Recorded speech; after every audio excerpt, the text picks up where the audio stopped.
I'm Jared Gardner. I'm an assistant professor of pathology and dermatology at the University of Arkansas for Medical Sciences in Little Rock. And I'm here today with Dr. Sharon Weiss, who is a professor of pathology at Emory University and a world expert in soft tissue pathology. And on a personal note, also one of my greatest mentors. I did a soft tissue fellowship with Dr. Weiss, which really changed my career. So it's a great honor to have Dr. Weiss with us today. Sharon, thank you for coming. Thank you for having me. My pleasure. Let me ask you first, how did you become a soft tissue pathologist? Like, what's your story? How did you get started in this? Well, I hate to admit it was fortuitous. So I was finishing up my residency, and I realized that if one wanted to progress in pathology, one had to have some type of specialty interest. And I was living in Baltimore at the time, and I was married with a child, so I had to stay in the Baltimore, Washington area. I looked for people in the area that I regarded as experts who could mentor me, and there were only two. One was Cos Berard at the NIH, and the other was Franz Ensinger at the AFIP. And I applied to Cos Berard in hematopathology, and he didn't have a position. So I didn't get a position there. I ended up, therefore, by default, with Dr. Ensinger being a soft tissue pathologist. So Sharon Weiss could have been a hematopathologist. I could have been a hematopathologist. How different would the world be? But one thing I'd like to say is that it's much more important with whom you train than in what you train, because with the right person and under the right mentorship, you can become interested in almost anything because their passion wears off on you. Someone told me that in undergrad, that there are no uninteresting subjects, only uninterested people, and that really resonated with me. I thought it was actually a really good quote, and after training with you and now being in practice for a few years, I definitely see that, yeah, the people you train with more and more. I didn't realize when I applied or when I was going through training how important it was, the people that I trained with, and now I realize very much so when I hear myself repeating the same things and the same kinds of ideals that I was taught by you, by my residency mentors. It certainly had an impact. So you are the author of basically one of the most famous soft tissue pathology textbooks in the world. And when did you first publish that book? It came out in the fall of 1982, so it bears a copyright of 1983. So you told me during fellowship some pretty, well, to me, pretty shocking stories about how you went about writing a textbook in those days. Can you tell our viewers how did you write your textbook? Well, it was a very long, arduous process. It took about 4.5 years from start to finish, and it began when I sat down to think about soft tissue and how little was known, and there were really no good textbooks out there. The AFIP fascicle was a little slim book. The WHO was even slimmer. And so I thought there was a real need for such a textbook. And I was at the AFIP with Dr. Ensinger, and he was a fabulous pathologist, and the archives at the AFIP were unparalleled. And I said, it's a natural marriage there. I mean, there could be a phenomenal textbook that comes out of the conjunction of those two things, the person and the material. And I was only 2 years out of residency. So I went to Dr. Ensinger, and I don't know whether this was just naivete or just was arrogance. I said, Dr. Ensinger, I think you ought to write a textbook, and I'm going to help you with it. Or would you like me to help you with it? And he looked at me, and he was shocked, and he said he'd have to think about it. He eventually came around, and we started to write the textbook. And it was very different writing a textbook in those days, extremely different. First of all, there was no Medline. There was no online database. I can't even imagine what that's like. So you would go to the library and you would take down Index Medicus, volume by volume.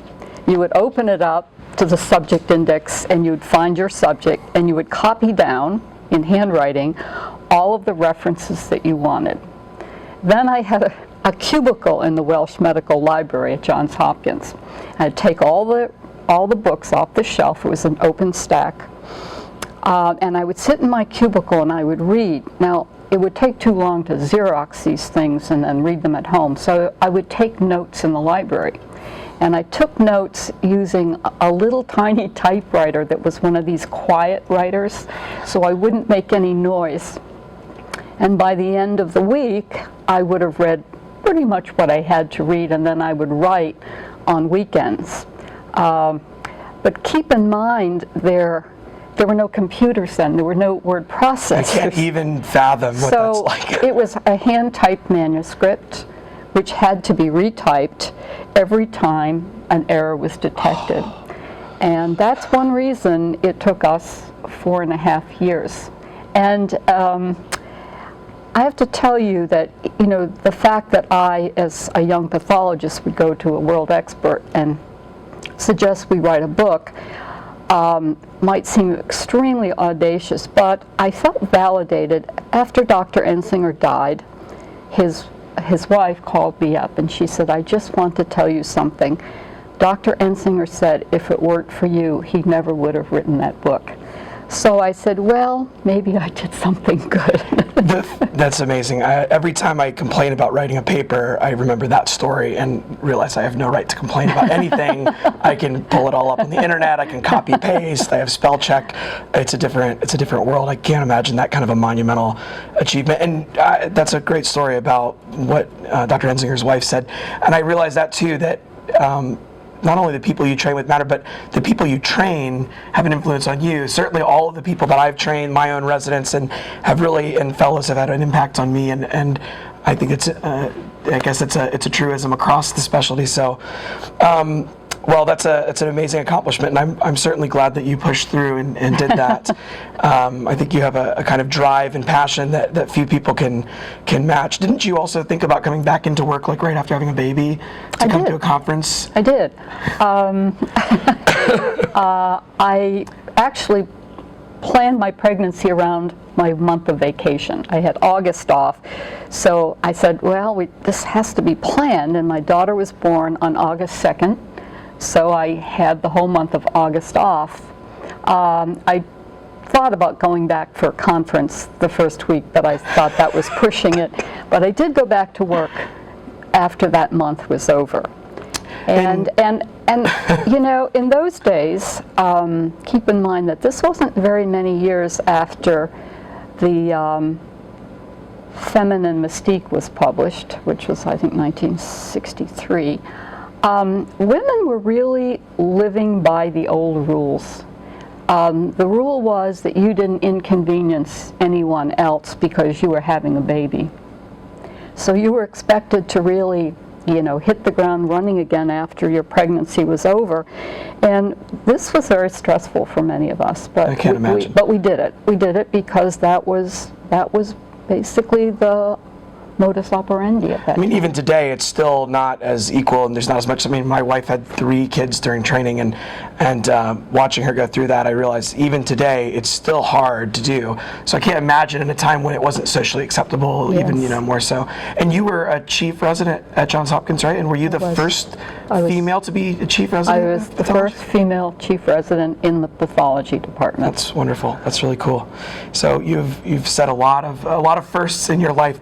You're going to be here today to give the Helwig Memorial Lecture. Yes. And I believe you're speaking on vascular tumors. Mm-hmm. I have a great interest in vascular tumors, I think largely because you've rubbed off on me after that year with you. How did you get interested in vascular tumors specifically? Well, I would say that it was imposed on me to some extent. And when Dr. Ensinger and I got ready to write the textbook, we decided we would just divide it down the middle. He would take one half, and I would take the other half. Huh. And he took, I'm going to mention this afternoon in the lecture, he took the good stuff, all right? The good stuff was... He's the senior person, right? Was the stuff. Make the new person do the bad stuff. Right. Yeah. Now, good stuff was stuff that we knew a lot about. Right. Right. Literature was well documented. I got the bad stuff, and the bad stuff were things we didn't know very much about, or the literature was a shambles. Sure. And this included vascular tumors. And as I've said, that actually this was one of the best things that happened to me in my career. because it forced me to go down to the archives of the AFIP and really pull up every case I could get my hands on and start looking at them. And this was a deeply immersive experience for me. And I think after I did that, I became fascinated by them and began to publish more on vascular tumors than on other types of tumors. Tell me about epithelioid hemangioendothelioma. You've described many entities in your career, but I think this is probably the one you're most well known for, perhaps. Maybe. Just tell me the story. How did you discover this? How did you figure this out? Well, I remember the first case we saw, Dr. Einsinger and I were seated across the microscope, and we were looking at a tumor in a young woman. It had been plucked from her hepatic vein. So we had a vein that was distended with this epithelioid tumor that was vacuolated. And I looked at it and I said, well, this is a carcinoma. This is probably a hepatocellular carcinoma growing into the vein. That seemed to be a logical thing. And Dr. Einsinger said, I don't think so. And I said, why? And he said, well, the pattern of collagenization is wrong. And I thought this was such an odd remark. I'm looking at cells and he's looking at collagen. But then I realized what he was saying. The pattern of collagenization in mesenchymal tumors is interstitial. Individual cells are surrounded by collagen. Carcinomas, it's usually groups of cells. Yeah. And so he was picking up on this fine nuance in this tumor. And then we subsequently got follow-up, and then with time we were able to do immunohistochemistry and electron microscopy and show that these were in fact vascular lesions, and then ultimately we published the series. It's amazing. So I'm actually a member of an epithelioid hemangioendothelioma support group on Facebook. I know that. Mm-hmm.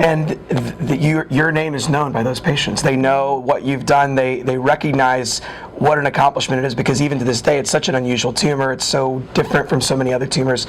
And everyone knows that Sharon Weiss is the person that we have to thank for recognizing that. So another, it's, accomplishments that extend well beyond just pathologists. Well, thank you.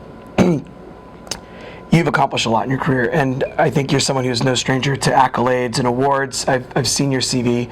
It's quite impressive. But out of all of those things, what means the most to you? Which of your achievements do you personally value as the most meaningful? Well, I think there are two. The first would be the textbook. As I said before, it was a deeply immersive experience in which I really had to learn a lot on my own. And I had to fine-tune my writing, and I had to make it, make cogent arguments for what I was writing about. And I've often said afterwards that I probably learned more writing the book than many people have learned from reading the book. Nevertheless, so I am very proud of that. But I'm also extremely proud of the fellows I've trained, you being one of them, of course.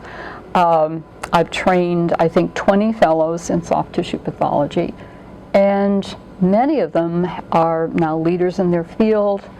They're doing wonderful things. They're publishing papers, giving lectures, and I've trained a few that are fellows that were not soft tissue fellows, but surgical path fellows. A few weeks ago, I had occasion to send a case out. It was not a soft tissue case. It was probably a GU tumor. And I said, well, I'm going to send it to one of my former fellows who's trained in both GU and soft tissue and see what I get back. And he wrote me the most beautiful letter. It was erudite. It was well written. The diagnosis made sense. And as I read it, I almost got tears in my eyes, because I said, he is really, really good. I still write letters to this day when I get consults, and you would probably read them and recognize they're very much patterned after your own. And I would agree with you. I think that the people you've trained, not just me, but I mean so many people, that's a huge accomplishment, because I realize the further I go that the mentors I've had have had a tremendous impact on me, not just on how I practice pathology, but you taught me to be gracious. You taught me to always be respectful of outside contributors. You taught me that it's worth taking time to pour into the lives of trainees. I mean, you took time to pour into so many people, and I think that that's what will have the most lasting impact for sure. So thank you very much. It certainly changed my career and my life, and I know I'm not the only person to feel that way. Okay. Thank you, Sharon. Thanks for being here today. Thank you.